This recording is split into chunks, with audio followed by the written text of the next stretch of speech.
As a working single mom, like, I need schools to open. Our first priority was to make sure that our students and families were being fed. You know, there's just a difference in like handing out a packet and saying good luck parents, and then, you know, our teachers are on Zoom for like 4.5 hours with these kids. It's not the same amount that I would assign if I was like in the classroom and I was seeing my kids as normal, you know? I'm a college student, so I have work to do as well. It's been really hard for me to find the balance between their work and my work. And then my mom gets home and she takes over and everything, but there's still so many distractions.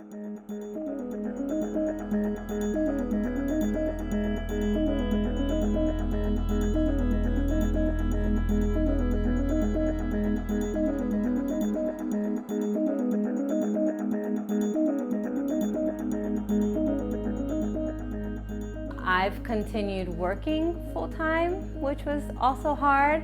My saving grace has been Sophia, my oldest daughter. I've leaned on her a lot. Jonah, you go to Starfall, that's educational, and it looks like schoolwork after you're done. What historical events does this text tell about?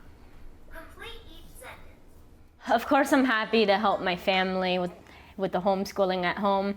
But the thing is, since they're in 2 different grade levels, sometimes her work is a lot harder than his, and it can be difficult to manage, especially since one will get jealous of the other, or one would get really frustrated.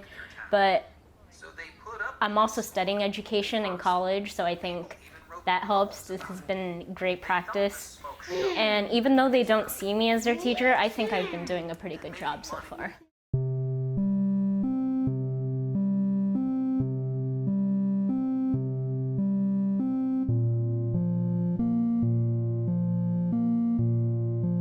So it's been a challenging period for all of us. Our parents have been impacted.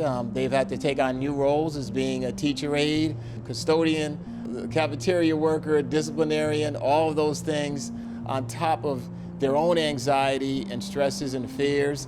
And so we really appreciate what they've been doing. You want me to help you log in? Okay.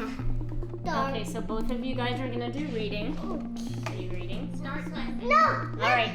Not yet. It's hard for her, you know, and stressful. You know, they're constantly calling me throughout the day, and then I have tremendous amount of guilt as a mom because Sophia still has a full-time course load. College, she's in college.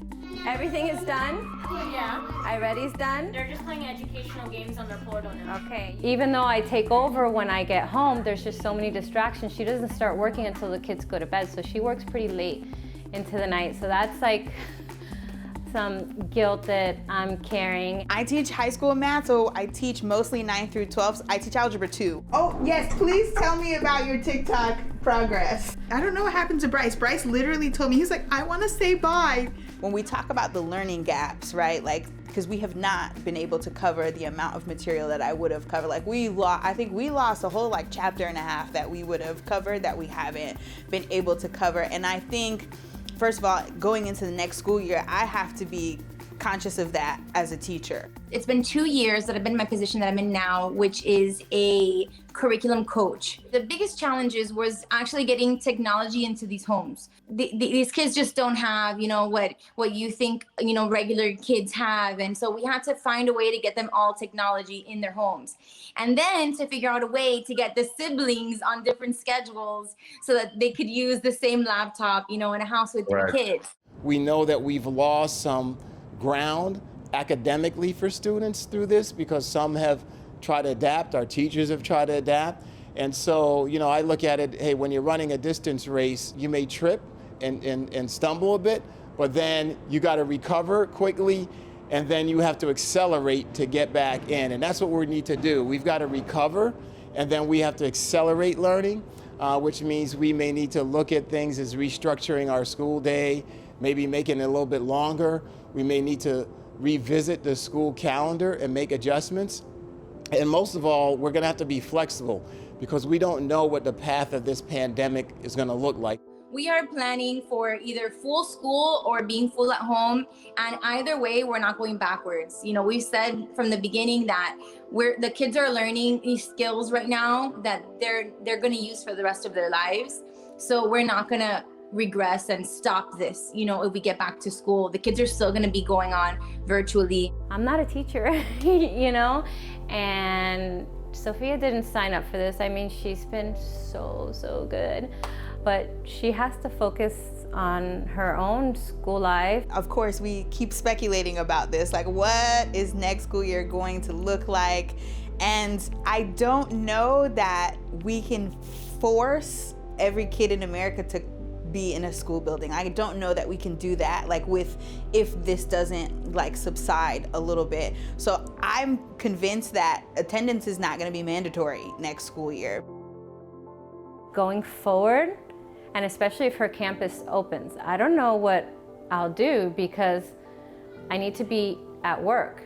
And again, as a single parent and in a single income household, everyone's dependent on me. I need to protect my job. So I have no idea.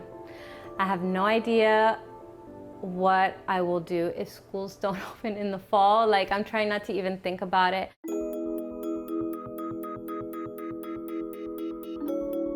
We will not restart this economy in any significant way without the school systems. It's just not going to happen. This will lead us to a place where we get to rethink the 7.5-hour school day, or how we experience school in general. We're gonna have to take it day by day like we have from the beginning, and we're just going to have to take it as it comes. I mean, we're gonna have to adapt.